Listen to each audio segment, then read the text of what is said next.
May mga pagkakataon ba na nararamdaman mo, hindi mo na alam yung gagawin sa buhay? Yung tipong walang direksyon, magwo-work ba yung plano? O hindi kaya, baka magsayang ka lang ng pera at oras. Ito subukan mo kabayan, gabay medalyon pangkalahatan.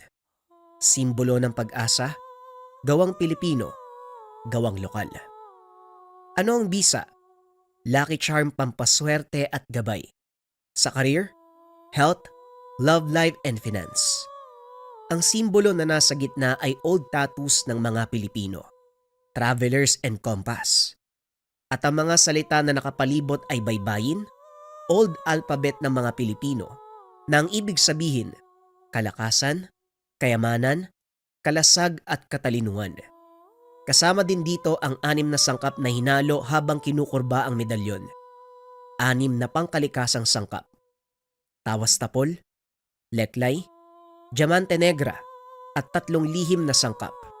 6 na antingero sa Negros ang nagbasbas at bumuhay sa medalyon kasama ang orasyon at guideline sa package. Available ito sa necklace version, bracelet version at keychain version. Kung interesado ka kabayan, isearch lang ang shop ng Lika Merchandise. Ang kwentong ito ay hango sa totoong buhay. Mula ito sa isa nating kabayan na itago na lang natin sa pangalang Toto. Walang eksaktong taon, probinsya ng Antique. Nang mga panong ito, 15 taon pa lang si Toto. Naninirahan nito kasama ang pamilya sa kabundukan ng Antique. Nabibilang sa kakaibang lahi ng babayla ng binata na kung tawagin ay ituman. Ang kanilang angkan ay nagtataglay ng kakaibang kapangyarihan kagaya ng ibang babaylan. May kakayahan silang kumonekta sa kalikasan at gamitin ang kapangyarihan nito. Ngunit ang dahilan kung bakit lamang sila sa pangkaraniwang babaylan ay ang kakayahan nilang bumuhay na mga namatay gamit ang kanilang dugo. At ito ang dahilan kung bakit sila tinutugis ng pangkat ng mga aswang sa pamumuno ng isang gabunan na nagngangalang Abyog. Umalis na kayo sa bayang ito. Hindi naligtas ang mag-ina mo dito, Eliser. Hindi titigil ang pamilya ni Abyog sa pagtugis sa atin. Wika ni Mang Simeon. Kung aalis kami tay, paano kayo? Sino ang makakatuwang mo sa pagtatanggol ng ating mga kalahi? Tugon ni Eliser. Huwag mo kong alalahanin. Isipin mo ang kapakanan ng mag-anak mo. Lalo na si Toto. Siya ang huling purong ituman at malaki ang pag-asang mamana niya ang kakayahan ng Lolo Isko mo. Hindi natin pwedeng hayaan na tuluyang maputol ang saling lahi. Masisira ang balanse. Mawawala sa ayos ang lahat. At saan kami pupunta tay? Alam mo ngang kabundukan nito ang naging tahanan ko. Simulat sa pool, isinilang ako dito hanggang sa nagkaisip. Maging sina Toto, ito ang buhay na kinagisnan. Mahihirapan kami makiangkop sa bagong mundo kung sakali. Mahirap sa una, Eliser. Ngunit kailangan dahil ito ang nararapat. Doon magiging ligtas kayo hanggang sa dumating ang tamang panahon. Kung si Toto man ang nagmana ng kakayahan ng Lolo Isko mo, magkakaroon kayo ng sapat na panahon upang linangin ang nakatagong kakayahan. Isa lang ang alam kong lugar na maaaring puntahan. Sa syudad. Ngunit hindi ko alam kung makakayanan kong uri ng pamumuhay doon. Magulong mundo ang syudad para sa mga kagaya natin. Ngunit ito ang pinakaligtas na lugar para sa mag-anak mo. Sundin mo ang sinasabi ko. Hindi para sa pansariling kapakanan. Isipin mo ang kinabukasan ng angka natin. Pag-uusap ng mag-ama.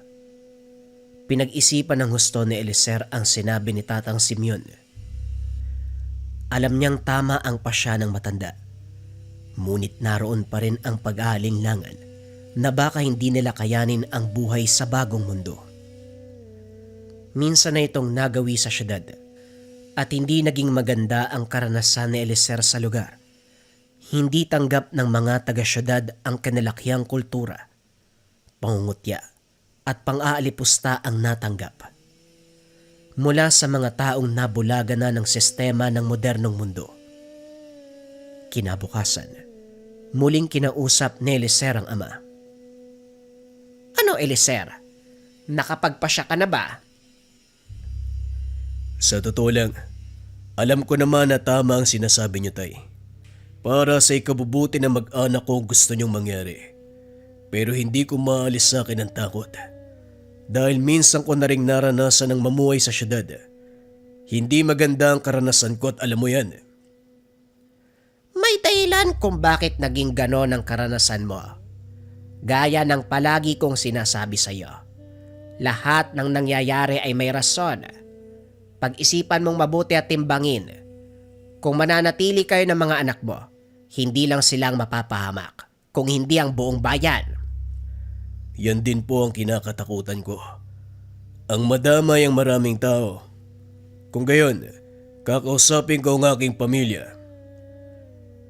Matapos ang pag-uusap, pinuntahan ni Eliezer ang asawa. Kinausap ito ng masinsinan. Pumayag naman ito sa gustong mangyari ng Ginoo. Sunod nitong kinausap ang mga anak. Dahil walang muwang, tuwang-tuwa ang mga ito dahil pupunta sila ng syudad. Pero ang panganay na anak ni Eliezer na si Toto, bagaman hindi nagsasalita, alam nitong magiging masalimuot ang kanilang buhay sa syudad. Ngunit walang magagawa ang binata dahil ito ang pasya ng kanyang mga magulang. Hindi ko alam kung maayos ba ang pagpapasya niyo, Tay. Pero malaki ang tiwala ko sa inyo. Ikaw ang mas nakakaalam ng lahat. Ikaw ang panganay ko, Toto. Ang siyang dahilan kung bakit nagpasya akong gawin ang bagay na to. Ikaw ang kahuli-huli ang saling lahi ng angka natin. Hindi ako papayag na maputol sa iyo ang ating henerasyon. Alam ko po yun. Malakas ang angka natin. Pero wala na bang ibang paraan? Bakit hindi na lang po natin sila labanan? Hindi mo alam ang magagawa ni Abyog. Walang puso ang aswang na yun. Ang tanging iniisip lang ay sariling kapakanan. Gusto niyang sakupin ang lahi nating mga ituman. Ito ang daang taong hidwaan ng ating angkan. Hanggang hindi tayo nauubos, hindi titigil si Abyog.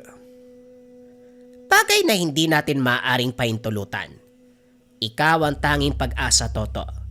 Nananalaytay sa ugat mo ang dugo ng ating mga ninuno.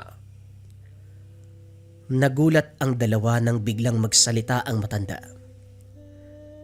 Paano niyo po nasabi ang bagay na yan? Lahat ng naging pinuno ng ating angkan, mga panganay na anak, sa ikatlong henerasyon. At ikaw, Toto, ang sumunod sa hanay ng Lolo Isko mo. Kaya hindi titigil si Abyog hanggat hindi ka napapatay. Matagal ko nang naririnig yung pangalang Abyog pero hindi ko alam kung ano siya. At bakit gano'n na lang yung kagustuhan niyang ubusin tayo? Si Abyog, pinuno ng mga gabunan na naninirahan sa kagubatan na sakop ng bayang ito. Matagal na siyang kinakatakutan ng maraming tao. Tayong mga ituman lang ang may kakayahang pumigil sa kanya. Natatakot si Abyog na dumating sa puntong magkaroon ng komprontasyon ng ating mga angkan dahil alam niya ang maaaring maganap. Kaya naman, palihim siyang nakikipag-ugnayan sa mga inkantong itim upang ubusin tayo. Kung natatakot siya sa atin, bakit hindi na lang tayo yung sumugod sa kanila? Ubusin natin silang lahat. Hindi po ba mas makakabuti yun? Mahigpit na ipinagbabawal ng ating batas ang pagsisimula ng anumang gulo laban sa ibang lahi. Maging ang mga engkanto. At isa pa, dahil sa pakikipagkasundo ni Abyog sa mga ito, lalo siyang lumakas. At ang tanging nakikita naming paraan para makaiwas sa posibleng kaguluhan, lumayo na lamang sa lugar. Gaya ng sinabi ko, malaki po ang tiwala ko sa pagpapasya niyo. Gagawin ko ang makakaya para makatulong. Pag-uusap ng tatlo. Sa murang edad, Kahit papano tinuruan na si Toto ng kanilang mga pamamaraan, lalo na sa pakikipaglaban ng pisikal at kombate espiritual. Biyasa sa larangang iyon ng kanyang lolo Simon, at ang ama naman, kilala bilang mabalasik na mandirigma. Sa ngayon tatakas tayo para mabuhay. Ngunit darating ang panahon. Babangon tayo. Muling lalaban. Ihanda mo ang iyong mga gamit, Toto. Sa makalawa ay aalis na tayo. Sinunod ni Toto ang sinabi ng ama. Kinagabihan, nagpaalam ang binata sa mga kaibigan at kakilala. Bagaman nalulungkot, walang magawa si Toto kung hindi ang tumalima sa nais mangyari ng ama. Pagdating ng makalawa, maagang nagising ang lahat sa kanilang nayon para magpaalam sa pamilya ni Eliezer. Hindi ito ang huli nating pagkikita, Eliezer. Sikapin mo maging ligtas ang anak mo. Ako nang bahala dito sa nayon. Huwag kang mag-alala dahil hindi ko papabayaan ang ating lahi. Maraming salamat, Tay. Pati na rin sa inyong lahat. Ipinapangako ko, ibabangon namin ang ating angkan. Kahit anong mangyari, babalik at babalik kami sa lugar na ito. At sa pagkakataong ngayon, sisiguraduhin kong muli tayong kikilalanin. Matapos ang pagpapaalam, umalis na ang mag-anak papunta sa syudad. Hinatid sila ng ilang mga kanayon sa sakayan ng barko. Habang papalayo ang barko, tinatanaw ni Toto ang lupang pinagmulan. Kita mula sa kanyang kinaroroonan ang bantayog ng kanilang baryo. Balang araw babalik ako.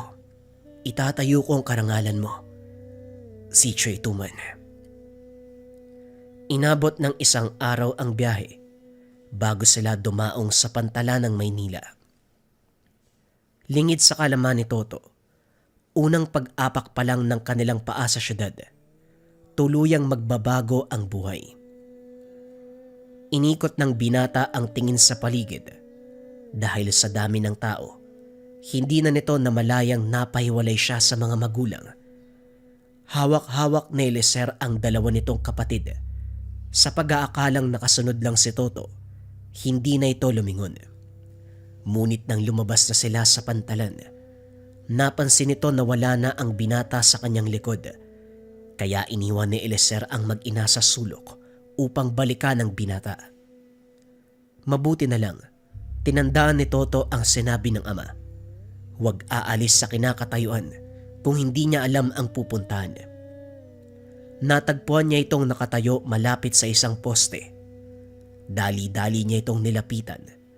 Ngunit napansin ni Eliezer na nagsasalitang mag-isa si Toto. Nakatalikod sa kanya ang binata. Marahan itong naglakad at hinawakan sa balikat si Toto. Sino kausap mo? Bakit ka nandito? May nagtatanong kasi sa akin, Tay. Kaso, umalis din naman eh. Nagtatanong? Wala naman akong nakikitang tao eh. Halika na nga. Inaantay tayo ng nanay mo. Dun po siya nagpunta sa maraming tao. Hindi ko na nga nakita eh. Ganun ba? O siya, halika na. Tatangaliin tayo. Saan naman tayo pupunta? Sa bahay ng kakilala ko. Sana lang nandun pa siya nakatira. Paano kung wala na doon yung kaibigan mo? Saan po tayo matutulog? Huwag mong alalahanin ang tungkol sa bagay na yon. Ako nang bahala. Pag-uusap ng mag-ama. Bumalik ang mga ito sa naiwang ina at kapatid ni Toto. Matapos ay tumuloy na sila sa pupuntahan. Hindi kalayuan mula sa pantalan ang tirahan ng kaibigan ni Eliezer, kaya nilakad na lamang ito. Sa kasamaang palad, nagkatotoo ang sinabi ni Eliezer. Wala na sa lugar ang kaibigan nitong si Fredo. Ayon sa mga dating kapitbahay, hinuli ito ng pulis at kasalukuyang nakakulong. Paano ngayon yan, Eliezer? Wala tayong matutuluyan. Paano mga bata? Buti sana kung tayo lang eh. Kaya kong magtiis pero ang mga anak mo baka magkasakit. Huwag kang mag-alala, mahal. Unang punta ko dito, binigyan ako ni Fredo ng susi sa kanyang bahay. Pwede tayong tumuloy doon. Pinuntahan ng mag-anak ang tahanan ni Fredo. Nakasara ang pintuan. Ginamit ng Ginoo ang susing ibinigay ng kaibigan. Laking pasasalamat nito dahil bumukas ang pinto. Pagpasok ni Eliezer sa loob, nakita niyang halos hindi nagalaw ang mga kagamitan. Nanatili ito sa ayos simula nang una siyang bumisita. Ano kayang nangyari kay Fredo? Bakit parang walang nakatira sa bahay niya? Sa loob ng maraming taon, ganito pa rin yung ayos. Anong ginagawa? Teka, Eliezer, ikaw ba yan, iho? Napalingon si Eliezer nang marinig ang pamilyar na boses. Nakita ang matanda na may hawak na tungkod. Tatang Dario, mabuti naman nandito kayo. Oh, ako po ito, kamusta kayo? Eto, malakas pa sa kalabaw. Ikaw, sino ba itong mga kasama mo? Sila po ang pamilya ko.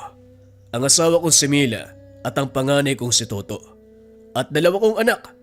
Mila, si Tatang Dario, kaibigan namin ni Fredo. Inabot ng ginang ang kamay upang magmano. Kagad itong nabitawan nang maramdaman ang tangang gamit ng matanda. Pasensya ka na. Hindi ko nasabi sa'yo. Isa kong albularyo. Sa nakikita ko, kagaya ka din ni Eliezer, isang babay lang ito man. Tama po kayo, Tatang. Pasensya na po kung nagulat ako. Ayos lang. Eliezer, malakas ang pakiramdam ng asawa mo. Maganda yan. Kakailanganin mo yan dito. Ho? Ano pong ibig mong sabihin, Tatang? Mas maraming aswang na naglipana dito sa syudad kaysa sa probinsya. Kaya mag-iingat ka sa mga makakasalamuha mo sa labas, Mila. Pag-uusap ng tatlo. Samantalang si Toto naman, nakatingin sa labas ng bintana, pinagmamasdan nito ang mga kasing edad na bata na naglalaro. Hanggang sa nakita nito ang matandang babae na nakasuot ng itim na damit. Nakatayo ito sa sulok habang nagpapaypay ng pinapabagang uling. Tila tumatagos ang paningin ni Toto sa matanda, kaya kagad nitong kinuha ang atensyon ng ama. Tay, may matanda po dun sa labas oh. Parang tumatagos po yung tingin ko sa kanya. Tignan nyo, Tay. Dali-daling lumapit si Eliezer at Tatang Dario sa kinakatayuan ng binata. Kinumpirma ng matanda, aswang ang babaeng iyon. Aba, tignan mo nga naman. Hindi ko alam na may kakayahan pala ang anak mo. Hindi na nakakapagtaka. Angkan nga kayo ng mga babaylan. Abay teka, kumain na ba kayo? Sandali lang at kukuha ko ng bigas sa bahay na makapagsaing. Teka, wag na po kayo mag-abala, Tatang. May dala po kaming bigas. Ang kailangan na lang namin ngayon, kalderong masasaingan. Wika ni Eliezer. Dali-daling lumabas si Tatang Dario upang kumuha ng kaldero at malinis na tubig. Nakita naman ito ni Toto, kaya kagad niyang sinalubong ang matanda. Hindi nito namalayan ang mga naglalakad na kabataan. Nabangga ni Toto ang isa sa mga ito. Anak nang, bulag ka ba? Ang laki kong tao, hindi mo ko nakita. Ay nako, pasensya ka na ha. Hindi kasi ako tumitingin sa daan ko eh. Pasensya na. Anong pasensya? Siguro dayo ka dito, kaya hindi mo ko kilala. Oo, hindi ako taga dito. Kakarating lang namin eh. Nagkatinginan ang mga kalalakian. Pinaikutan si Toto. Kwenelyohan naman ang isa sa mga ito ang binata. Ang pangalan ko, Beloy. At tatay kong may hawak sa lugar na to. Ngayon kung gusto mong patawarin kita, magbigay ka. Magbigay? Ng ano? Hindi ka nga taga dito. Biro lang, natakot ka ba? Mag-ingat ka dito ha. Dahil hindi lahat ng mga kaedad natin mababait. Nakita kong diyan ka nang galing sa bahay ni Tatang Dario. Kano-ano mo sila? Wala naman. Kakilala ng tatay ko. Limitado ang mga salita ni Toto. Hindi niya kilala ang mga tao sa lugar. Nilapitan naman ni Tatang Dario ang grupo upang alamin ang sitwasyon. Beloy, ano ba yan? Kabago-bago ni Toto dito, pinagdidisketan mo na. Naku Tatang Dario, hindi po. Nakikipag-usap lang ako sa kanya. Nabangga kasi ko eh. Buti na lang hindi yung grupo ni Pindoy ang nakasalubong niya. Kundi naku yari ka. Ganun ba? O siya Toto, pumasok ka na sa bahay. Ako nang bahala dito. Pagpasensyahan mo na yung si Beloy, maloko lang talagang batang yan, pero mabait sila. Kapala, pakisabi sa tatay mo, pumunta sa akin mamayang hapon. May kailangan kaming pag-usapan. Doon nga po ako papunta ngayon, Tatang. Sige, sasabihan ko na lang po. Toto pa lang pangalan mo. Sige, mauna na kami ha. Magkita na lang tayo mamaya. Matapos ang pag-uusap, umalis na ang grupo ni Beloy. Walang anumang reaksyon sa mata ni Toto, kaya tinanong ito ni Tatang Dario. Natakot ka ba sa mga yon? Pasensya ka na ha. Ganun lang talaga si na Beloy. Hindi naman po Tatang, ayos lang po. At isa pa, hindi lang mga gaya ni Beloy ang nakakarap ko sa pinanggalingan. Halina po kayo, nakapagpaningas na siguro si tatay ng uling. Habang kumakain, panay ang tanong ni Tatang Dario kung bakit sila lumuwas ng syudad. Bakit nga pala kayo napalawas ng walang pasabi, sir? Mahabang kwento, Tatang. Iniisip ko lang ang kaligtasan ng mga anak ko. Isang lahi ng aswang ang nagbabanta ng panganib sa kanila. At ang syudad lang ang lugar na alam ko kung saan sila magiging ligtas. Oo, maaari silang malayo sa panganib mula sa mga taong sinasabi mo. Ngunit alam mo din, ang syudad ay siyang pugad ng mga aswag na tumatakas mula sa kani-kanilang pinanggalingan. Mas marami sila dito kaysa sa probinsya. Kung pangkaraniwang aswang lang ang pag-uusapan, wala namang problema sa amin. Kaya ng asawa ko, kaya ni Toto na depensa ng sarili nila laban sa kanila. Ngunit ang taong tinutukoy ko, isang lakan o pinuno na mga gabunan. Bakit naman gustong patayin ng anak mo? May kasalanan ba kayo sa kanya? Si Toto ang susunod sa hanay ni tatay. Ikatlong henerasyon ng mga pinuno ng aming lahi. Matagal nang gustong lipunin ni Abyog ang angka namin dahil kami lang ang may kakayahan na pigilan sila. At para mangyari yon, kailangan niyang patayin ang susunod na pinuno para hindi na matuloy ang aming saling lahi. Oo nga naman, may punto ka. Matalino pala ang Abyog na yun ha.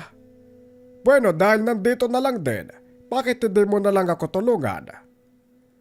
Tulungan? Saan, Manong? Nagtitinda ako ng mga pangontra at pangbanyo sa simbahan tuwing umaga. Dumarami ang mga parokyano ko eh. Minsan nga may nagpapagamot sa akin. Alam mo namang matanda na ako, hindi ba? Ang kaibigan mo si Fredo naman, ayun, binubuno ang kanyang sentensya. O nga pala, Manong, bakit ba nakulong si Fredo? Dali-daling tumayo ang matanda. Sinarado ang bintana at pinto ng bahay. Muli siyang naupo. Pinaliwanag ang nangyari kay Fredo.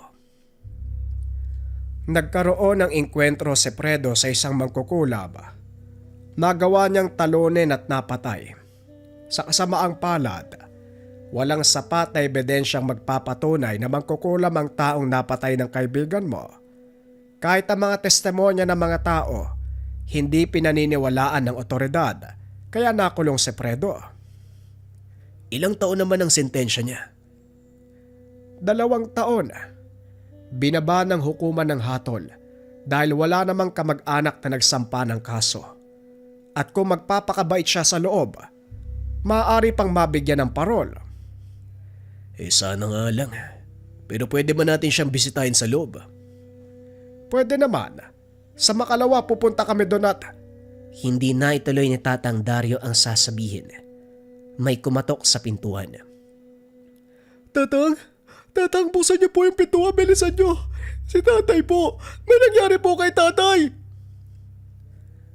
Dali-daling binuksan ni Tatang Dario ang pintuan.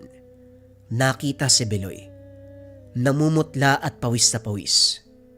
Pilit nitong hinahabol ang hininga habang sinasabi ang nangyari sa ama. Ayon dito, nakita niya ang ama na nakandusay sa sahig. Duguan. Patay na din ang ilan sa mga kasama nito na parang nilapa ng mabangis na hayop. Sinong gagawa ng ganun sa tatay mo? Iginagalang sa lugar na ito si Tonyo. Hindi ako makapaniwalang may gagawa niyan. Ang hinala po ng mga kasama niyang nakaligtas mula po sa kabilang barangay. Pero batay sa nakita ko, hindi tao ang may gawa nun. Maganda ka. Pupuntahan natin ang iyong ama. Eliezer, gusto mo bang sumama? O sige ho, Tatang. Sasama ako. Sasama din po ako. Gusto ko makita ang sinasabi ni Beloy. Hindi na, Toto. Magpaiwan ka. Bantayan mo ang iyong ina. Hayaan mong sumama ang binata. Malay mo may maitulong siya.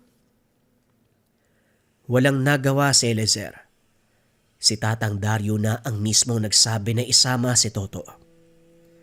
Dali-daling umalis sa mga ito, papunta sa tanggapan ng barangay. Nakitang inaasikaso na ito ng ilang mga kasamahan. Samantala, ang mga bangkay ng ilan sa mga tanod, isa-isang ikinakarga sa mga sasakyan. Pinagbasda ni Toto ang mga ito. Napagtanto na hindi tao ang may gawa ng pagpatay sa kanila. Sa palagay ko, malaki ang galit ng taong gumawa nito sa kanila. Ang tanong kung sino. Hindi po tao ang may gawa niyan. Batay sa mga kalmot, malalaking bakas ng ngipin sa kanilang lego. Masasabi ko, isang malaking asong pumatay sa kanila. Tama ang sinabi ng binata. Malaking aso nga ang sumugod sa amin. Habang nagpupulong, tinangay nito ang isa sa mga kagawad ko. Tinangay? Paano nangyari yon? Ano ang dahilan ng nilalang para tangayin ang kagawad mo, Tonyo? May atraso sa isang kilalang negosyante ang kagawad na tinutukoy ko. Sa pagkakatanda ko, malaki ang utang niya sa pasugalan. Ilang beses na ako nakatanggap ng sulat para sa kanya. Binalaan ko siya noon pero hindi nakinig. Bakit? Sino ba ang taong yan? Hawak niya ba ang buong syudad? Parang gano'n na nga. Walang nakakakilala kung sino siya. Pero kinakatakutan ng mga tao ang kanyang pangkat. May mga kwentong nagkalat tungkol sa kanila. Hindi daw tinatabla ng bala. Wika ni Tonyo. Inawat ito ni Tatang Dario dahil kailangan siyang madala sa pagamutan. O siya, mamaya na natin ipagpatuloy ang kwento. Magpasalamat ka na lang nakaligtas ka, Tonyo. Huwag mong alalahanin si Beloy. Doon muna siya sa akin pansamantala. Matapos dalhin si Tonyo sa ospital, kinausap ni Tatang Dario si Beloy tungkol sa kalagayan ng ama. Sinabihan nito na pansamantalang doon maninirahan sa kanyang bahay. Pinag-iisipan din ng matanda ang sinabi ni Toto na ang pumatay sa mga kagawad at ang tanod ni Mang Tonyo, malaking aso. Nang mga sandaling iyon ay kausap nito si Eliezer. Posible kayang asong ginamit ng sumalakay kina Tonyo? Posible. Pero malakas ang kutob ko na hindi lang pangkaraniwang aso ang sumalakay sa kanila. Maaaring may alam si Fredo. Tamang-tama, dahil bukas araw ng dalaw, pupuntahan natin siya sa kulungan. Nakikinig lang sa usapan si Toto. Alam ng binata na may kakaibang nangyayari. At dahil hindi pa sigurado, hindi ito nagbitiw ng kahit anong salita. Kinabukasan maagang umalis sina Tatang Dario at Eliezer. Inihabilin kay Toto ang kanyang ina. Naroon naman si Beloy upang alalayan sila kung sakaling may kailanganin sa labas ng bahay. Nakaupo ang dalawang binata sa gilid ng estero habang nag-uusap. Panay ang tanong ni Beloy tungkol sa naging buhay ni Toto sa kabundukan. Nung una tipid ang sagot ng binata, ngunit kalaunan ay tila gumaan na ang loob nito. Nagsimulang magkwento ng mga karanasan simula pagkabata. Ibang klase. Nakakaingit naman talaga naging buhay mo, Toto. Alam mo bang yan ang gusto kong buhay? Kaso nga lang sa syudad ako lumaki. Hindi mo nga dapat kainggitan ang buhay ko eh. Kasi kung naroon ka sa aktual na sitwasyon, sasabihin mo din na sana sa syudad na lang ako lumaki. Mas magulo dito, Toto. Maingay, napakaraming tao. At puro tunog ng sasakyan ang maririnig mo. Nasanay na nga lang ako eh. Kasi syempre dito ako pinanganak. Hindi mo rin alam ang misteryong bumabalot sa katahimikan ng gabi sa probinsya, Beloy. Maraming nilalang sa gubat ang gustong sagpangin ka at gawing hapunan. Hindi lang ligaw na hayop, kundi mga elementong kumakain ng laman ng tao. Alam ko maraming aswang sa probinsya. Pero maniwala ka o hindi, karamihan sa kanila nandito na sa Maynila. Pag-uusap ng dalawa. Samantala sa kabilang banda, nakarating na si Tatang Dario at Eliezer kay Fredo. Matyagang nag-antay ang mga ito hanggang sa tawagin ng mga gwardya upang pumasok. Tuwang-tuwa si Fredo nang makitang nasa maayos na kalagayan ang kaibigan. Eliezer, mabuti naman at nakadalaw ka. Nga pala, anong sadya mo dito sa syudad? Mahabang kwento. Ang totoo niyan, kasama ang buo kong mag-anak sa pagluwas dito. Kung ayos lang sana, doon muna kami titira sa bahay mo. Naku, ano ka ba? Walang problema yon. Naroon naman si Tatang Dario eh. At isa pa, mahaba ang sentensya ko. Biglang nag-iba ang reaksyon sa mukha ni Fredo. Nahalata ito ni Eliezer. Sabihin mo nga sa akin ang totoong nangyari, Fredo. Kilala kita eh. Alam kong hindi mo magagawang pumatay ng walang sapat na dahilan. Alam kong kayo lang ni Tatang Dario ang nakakaintindi sa mga sasabihin ko. Pero hindi tao ang napatay ko ng araw na yon. Siyempre hindi maniniwala ang otoridad. Lalo na kung wala kang sapat na ebidensya para patunayan ang mga sinasabi mo. Yun na nga ang mahirap eh. Kaso lang nandito na tayo. Wala na ako magagawa pa. Nga pala, paliwanag mo naman sa akin kung bakit kayo lumuwas. Kailangan kong panatiliing ligtas sa mag-ina ko. Dahil sa banta ni Abyog, pinuno ng isang lahi ng aswang. Naninirahan sa kabundukan na sakop ng aming bayan. Sa mahabang panahon, ninais ni Abyog na lipunin ang lahat ng mga ituman. Mangyayari lang yun kung mapapatay niya ang panganay na anak ko. Abyog? Parang narinig ko na ang pangalan na yan ah. Hindi ko lang maalala kung saan. Pati na rin kung kanino. Imposible ang sinasabi mo. Dahil ngayon ko palang nabanggit sa iyo ang pangalan na yan. Maliban na lang kung nagkakilala na kayo. Alam ko, Eliezer. Sigurado ko, hindi ko narinig sa iyo ang pangalan na yan. Hindi ko lang matandaan kung... Teka, tama. Naalala ko na. Narinig ko yung kay Tonyo. Kay Tonyo? Wala namang binanggit sa amin ng taong yun ah. Sa katunayan kahapon sinugod sila eh. Ewan ko kung tao o halimaw. 4 sa kanya mga kagawad at tanod ang napatay. May alam si Tonyo, Eliezer. Kung maaari ay tanungin mo siya. Dahil malakas ang kutob ko na konektado ang lahat ng ito simula nang nakulong ako. Hanggang sa pagluwas nyo dito sa Maynila. Matapos ang pag-uusap na yun, binalikan nila Tatang Dario si Tonyo. Kasalukuyan itong nagpapagaling sa ospital. Pagdating nila sa kwarto, naroon ang kapulisan. Inuusisa ito sa totoong nangyari. Ilang sandali lang, Lumabas na ang mga otoridad. Kinuha nila Eliezer ang pagkakataon upang kausapin si Tonyo tungkol kay Abyog. Si Abyog, kilala ko ang taong yon bilang protektor ng mga pasugalan. Malaki ang impluensya niya sa mga sindikato dito. Duda nga ako na siya din ang nagpapapatay sa amin. Ibig sabihin, naunang lumuwas dito si Abyog kaysa sa amin. Pero paano nangyari yun? Kaya nga kami tumakas sa kabundukan dahil sa banta niya sa amin doon. Mukhang nakatadhana ang pagharap nyo, Eliezer. Sinadya ng pagkakataon na magkasama kayo sa iisang lugar. Dalawang rason lang ang nakikita ko. Una, ang tuluyang pagkalipol ng angkan nyo. Pangalawa, ang tuluyang wakasan ng pagdanasang tapusin kayo. Alinman sa dalawang rason, Manong, hindi dapat malaman ng asawa ko.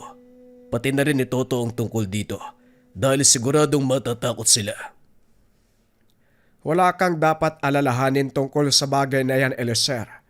Hindi kami magsasalita nito nyo. Kaso nga lang, hindi na mapipigilan ng tadhana. Magaganap at magaganap ang pagtutuos nyo. Kung sakali mang dumating ang pagkakataong iyon, sisiguraduhin kong handa na si Toto. Lumipas ang ilang araw. Tuluyang gumaling si Tonyo. Muling bumalik sa paglilingkod bilang kapitan ng kanilang lugar. Si Toto naman, unti-unti nang nasasanay sa bagong kapaligiran. Naging maayos at mapayapa ang kanilang buhay. Si Eliezer ay namasukan bilang matador sa palengke. Si Toto naman, ang siyang katulong ni Tatang Dario sa panggagamot. Naging kampante si Eliezer na walang mangyayaring masama. Ngunit dumating ang isang kaganapan na matagal na nitong kinalimutan. Sabado ng tanghali, umalis sina Tatang Dario at Toto upang manggamot. Naiwan ang ama sa tahanan kasama ang ina at mga kapatid. Pagod galing sa buong gabing trabaho ang ama, kaya hindi niya ito ginising upang magpaalam. Sa kalagitnaan ng panggagamot, biglang nakaramdam ng kakaiba si Toto. Naisip ang kanyang pamilya. Kinabahan ng binata kaya sinabi nito kay Tatang Dario ang nararamdaman. "Tang, hindi maganda ang kutob ko. Parang may mangyayaring masama eh." Ang totoo ako din Kanina pa ako balisa. Hindi ko alam ang dahilan. O siya, bilisan mo magligpit nang makauwi na tayo. Pag-uusap ng dalawa. Dali-daling umuwi ang mga ito at dahil hapon na, marami ang nag-uwian. Sikipan ang mga sasakyan, kaya naisip ng mga ito na maglakad. Pagdating sa tahanan, nakita ni Toto na bukas ang pintuan. Ngunit hindi pa nakasindi ang mga ilaw sa bahay. Dali-daling pumasok ang binata at pagbukas nito ng ilaw ng sala, tumambad ang wala ng buhay na katawan ng ina. Pinuntahan ni Toto ang mga kapatid sa silid. Nakitang nagkalat ang dugo sa sahig. Sa kama, nakita ang walang buhay na 2 paslit. Napasigaw si Tatang Dario nang makita ang kalunos-lunos na kalagayan ni Eliezer. Nakasabit ito sa dingding habang may nakatarak na sibat sa dibdib. Wakwak ang lalamunan na tila kinagat ng kung anong malaking hayop. Napalhod na lang sa sahig si Toto. Tumulo ang luha. Walang salitang lumalabas sa kanyang bibig habang nakatitig sa wala ng buhay na ama. Mahabaging langit. Sinong may gawa nito? Wika ni Tatang Dario habang sinasapo ang katawan ng 2 paslit. Walang imik na tumayo si Toto. Naupo sa atangan ng bahay.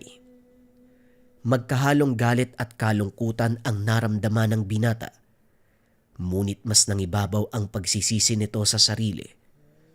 Wala siya ng mga oras na kailangan ng kanyang pamilya. Ilang sandali pa, dumating ang mga otoridad. Nag-imbestiga ang mga ito. Ang unang tinanong ay si Toto, ngunit wala silang nakuwang impormasyon mula sa binata. Ang sumagot na mga tanong ay si Tatang Dario. Matapos ang investigasyon, kinausap ni Tatang Dario si Toto. Hindi ko inaasahang mangyayari to. Alam ng tatay mo na darating ang pagkakataon. Ngunit nakiusap siya na wag ako magsasalita dahil gusto niyang mamuhay kayo ng payapa. Habang nagsasalita, pinagmamasdan niya si Toto. Walang kahit anong reaksyon sa muka. Maging ang boses ng binata, tila walang halong emosyon. Kaso lang, kabaliktaran na nangyari. Sa halip na magkaroon ng payapang buhay, napahamak sila ni nanay. Wika ni Toto. Matapos ay tumayo ito at naglakad palabas ng bakuran. Hindi na pinigilan pa ni Tatang Dario ang binata. Sa halip ay inutusan nito si Beloy na sundan ng kaibigan. Patuloy na naglakad si Toto sa madilim na lansangan hanggang sa madako ito sa isang abandonadong gusali. Walang ilaw sa lugar dahil malayo na ito sa kalsada at mga kabayan. Nagtago si Beloy sa poste. Patuloy na pinagmasda ng kaibigan. Ilang minutong nakatayo si Toto sa gitna ng abandonadong lugar. Unti-unting nagtipon ang mga alitaptap sa paligid. Nanlaki ang mga mata ni Beloy habang pinagmamasdan ang kakaibang pangyayari. Mas lalong nagulat ang binata nang makita nitong nagliwanag ang mga marka sa balat ni Toto. Yon ang unang beses na nakita ni Beloy ang mga marka. Ilang sandali pa ay may mga nilalang na lumabas sa lupa. Ang ilan ay naglapitan sa binata. Mukhang malalaking pusa ang mga ito. May batik na itim na balahibo. Nagliliwanag ang pinakadulo. Malalapad ang mga tenga na tila nag-aapoy. Nagpapaikot-ikot ito sa kanya habang ikinikiskis ang mga katawan. Hinawakan ni Toto ang isa sa mga ito sa ulo. Kinausap niya. Wala na si tatay. Hindi pa ito alam nila Lolo Simeon. Siguradong mag-aalala yun sa akin. Ang mabuti pa, puntahan mo siya. Ipaliwanag mo ang lahat na nangyari dito. Wika ni Toto. Matapos kausapin ang nilalang ay kagad itong naglaho. Ibinaling naman ni Toto ang atensyon sa iba pang nilalang. Niyakap naman ito. Umiyak ng umiyak si Toto hanggang sa makatulog habang yakap ang nilalang. Hinayaan na lang ni Beloy ang kaibigan. Marahan itong umalis sa lugar upang hindi mahalatang naroon na siya. Pagdating sa tahanan ni Tatang Dario, nakita nitong kinukuha na ng punerarya ang bangkay ng pamilya ni Toto. Saan ka ba nanggaling, Beloy? Kanina ka pa hinahanap ng tatay mo Pasensya na po, Tatang. Sinundan ko po kasi si Toto eh. Nag-aalala ako baka kung ano ang gawin niya.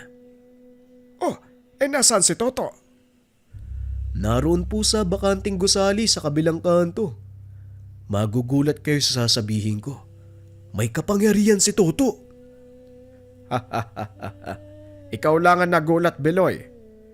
Mula sa angkan ng mga babaylan si Toto, kaya normal na magtaglay siya ng kakayahan.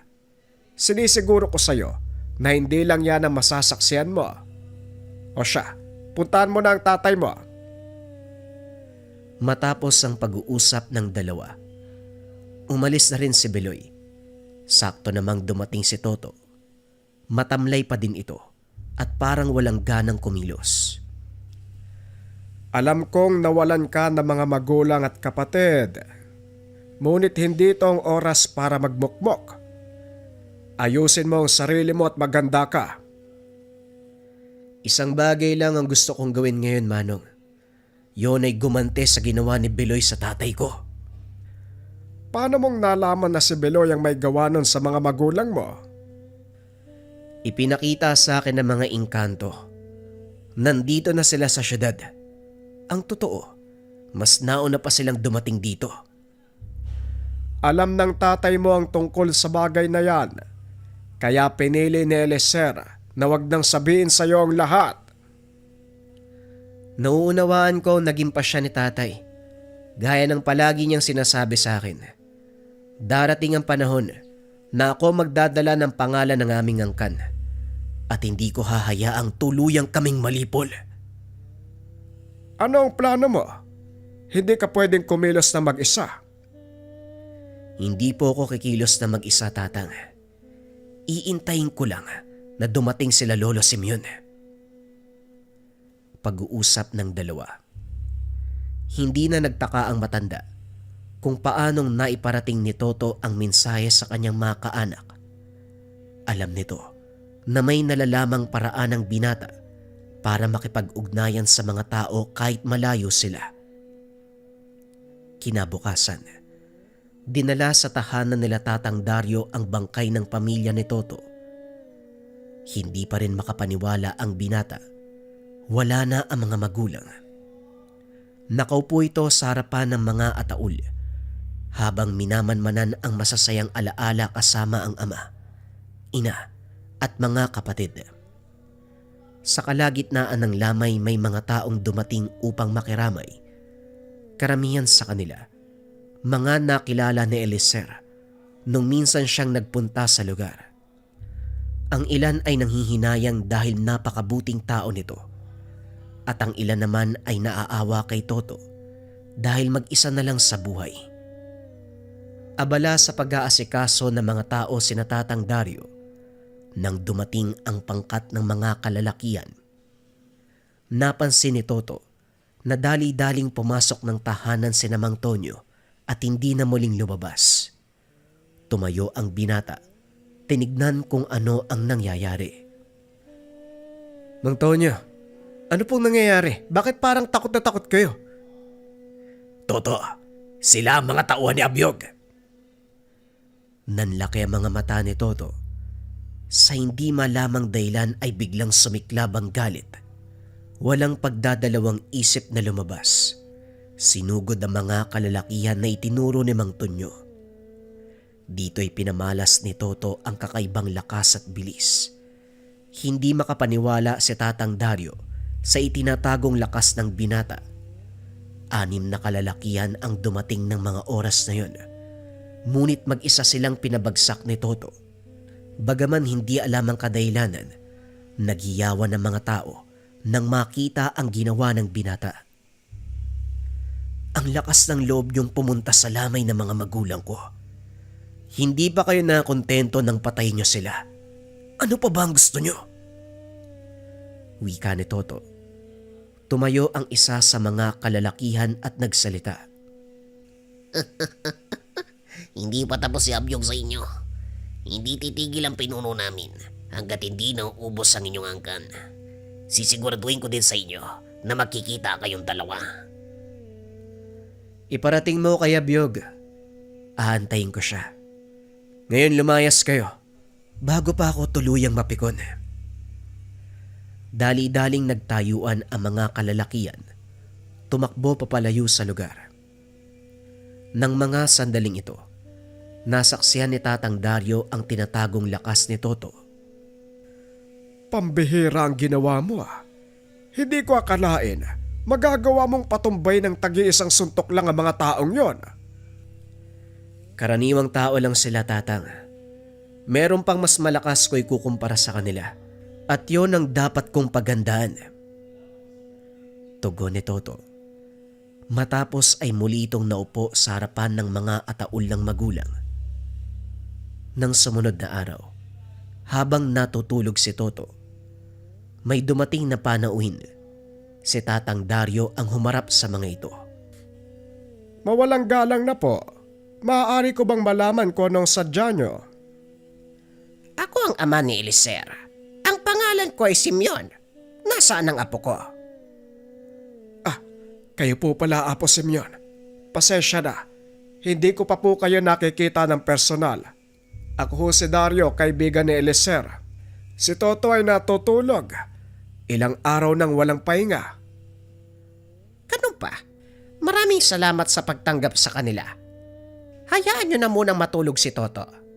Aantayin ko na lang siyang magising. Kung ganun po, tumuloy muna kayo nang makapaghanda ako ng merienda. Naupo ang mga ito sa sala. Kinausap ni Tatang Dario si Mang Simeon at dito nalaman ng binata ang buong kwento. Ilang sandali pa, nagising na lang si Toto. Dire-diretso itong yumakap sa kanyang lolo Simeon. Wala na po si tatay, lolo. Wala silang awa. Pati si nanay. Yung mga kapatid ko pinatay nila. Alam kong darating ang pagkakataong ito. Ang mahalaga, ligtas ka. Dahil ikaw lang ang talagang pakay ni Abyog.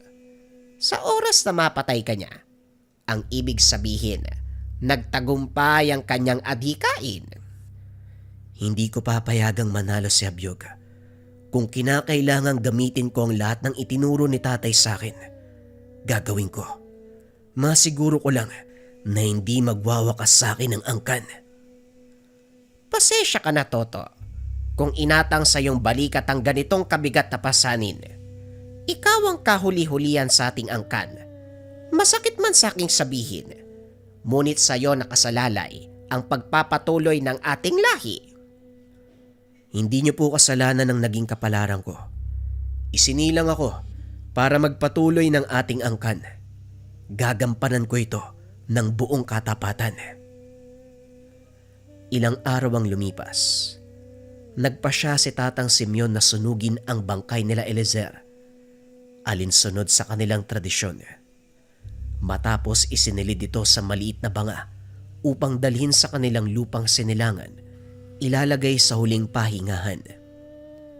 Kinausap ni Mang Dario si Tonyo upang maisagawa ang seremonya. Sumang-ayon naman ito. Marami ang nakinood na mangha dahil yon ang unang pagkakataon na nakakita sila ng ritual ng libing ng mga babaylan. Matapos ang seremonya, pinag-usapan nila Mang Simeon ang susunod na hakbang. Alam mo ang batas ng ating lahi, Toto. Mata sa mata, ngipin sa ngipin. At ikaw ang magpapataw ng parusang kamatayan sa mga taong pumapaslang sa iyong pamilya. Alam ko po yun, Lolo. Gaya ng sinabi ko, hindi ako hihinto hanggat hindi nabibigyan ng hustisya ang kamatayan nila tatay. Anong balak mong gawin ngayon? Magpapatulong kay Mang Tonyo. Alam niya ang kinaroroonan ng grupo ni Abyog. Sila nagsimula. Tayo ang tatapos. Pag-uusap ng dalawa. Matapos ay nilapitan naman ni Toto si Mang Tonyo. Pinakiusapan niyang ituro ang lungga ni Abyog sa syudad. Hindi naman tumanggi ang kapitan dahil nais itong mabigyan ng hustisya ang kamatayan ng mga kasama at tuluyang magkaroon ng kapayapaan sa lugar. Sigurado ka ba? Nakakayanin mo sila mag-isa, Toto? Hindi po ako nag-iisa, Manong. Kasama ko ang espiritu ng aking mga ninuno. Ikaw ang bahala. Nandito na tayo sa lungga ni Abyog. Hindi na ako maaari pang lumapit sa lugar. Pasensya ka na. Hindi ako kasing lakas at kasing tapang mo, Toto. Natatakot din naman ako, Manong. Ngunit hindi ngayon ang oras para mangibabaw ang ganong emosyon. Mas malakas ang pagdanais ko may pagiganti ang kamatayan nila tatay at ng mga kapatid ko. Namamangha si Tonyo sa ipinapakitang katapangan ng binata. Hindi galit ang nangingibabaw sa kanya. Kung ganon, iiwan na kita dito. Mag-iingat ka at sana'y bumalik ka ng ligtas sa amin. Kung ipag-aadya ng panahon at pagkakataon, makakabalik ako ng ligtas. Sisikapin ko. Maraming salamat po, Mang Tonyo. Umalis na po kayo. Ako nang bahala dito. Dali-daling tumakbo ang kapitan. Samantalang si Toto naman, patuloy sa pagpasok sa kuta. Lingid sa kalaman nito, nananatili sa lugar si Mang Tonyo at naroon din si Tatang Simeon. Dinig mula sa kanilang kinaroroonan ang sigawan sa loob ng lugar. Mga hiyaw ng tao na tila nilalapa ng mabangis na hayop. Ano kayang ginagawa ni Toto sa kanila? Hindi si Toto ang may gawa niyan, kung hindi ang mga nilalang na alaga ng apo ko. Hindi ko naikwento sa inyo. Meron siyang alaga na inkantong pusa. Walang awa sa pagpatay ang mga ito, lalo na pagdating sa mga aswang. Minsan na nga itong ikwento sa akin ni Biloy. Ang akala ko, niloloko lang ako ng batang yon. Hindi ko alam na totoo pala ang sinasabi niya. Pag-uusap ng dalawa. Samantalang si Toto, habang papasok sa mismong kinaroroonan ng kalaban, sinalubong ng napakaraming alagad. Hindi nakala ng binata na may malaking pugad ng mga aswang sa syudad. Pinagpapapatay ng mga alaga nitong engkanto ang bawat sumasalubong na kalaban. Hindi alintana ng binata ang dami ng kalaban. Nakatuon ang isipan kay Abyog at sa adhikaing matapos na ang ilang siglong kaguluhan sa kanilang lahi. Nilapa ng mga alaga nitong engkanto ang mga aswang. Walang nagawa ang mga ito sa lakas at bilis ng mga nilalang. May ilang sinubukang lumapit sa kanya, ngunit hindi nagtagumpay ang mga ito dahil sa bilis at bangis ng mga nilalang. Ilang sandali pa tumahimik na ang lahat. Patuloy na nakikiramdam sila Mang Simeon at Mang Tonyo. Nagpasya ang mga ito na sundan ng binata sa pag-aakalang tapos na ang kaguluhan. Pagpasok ng dalawa, nakita nilang nakapatong sa tumpok na mga patay na aswang si Toto, habang ang dalawang alagad nakapaikot sa kanya. Tinawag ni Mang Tonyo ang binata. Nagulat ito dahil naroon ang dalawa. Anong ginagawa niyo dito? Hindi pa tapos ang laban. Paparating pa lang si Abyog. Sinasabi ko na nga ba, mali ang pagpapasya natin, Tonyo. Bilisan niya! Umalis na tayo dito! Akmang aalis na ang dalawa, biglang naramdaman ni Mang Simeon ang pamilya na presensya sa kanilang likuran. Tignan mo nga naman. Hindi ko akalaing magkikita tayo dito. Hindi mo rin inakala na mauubos ng apo ko ang mga alagad mo. Nasurpresa ako, Tandang Simeon. Ngunit ito ang inaasahan ko mula sa isang purong ituman. Alam mo ba kung gaano ako kaligaya ngayon? Nang mga sandaling ito, nakatitig lang si Toto kay Abyog.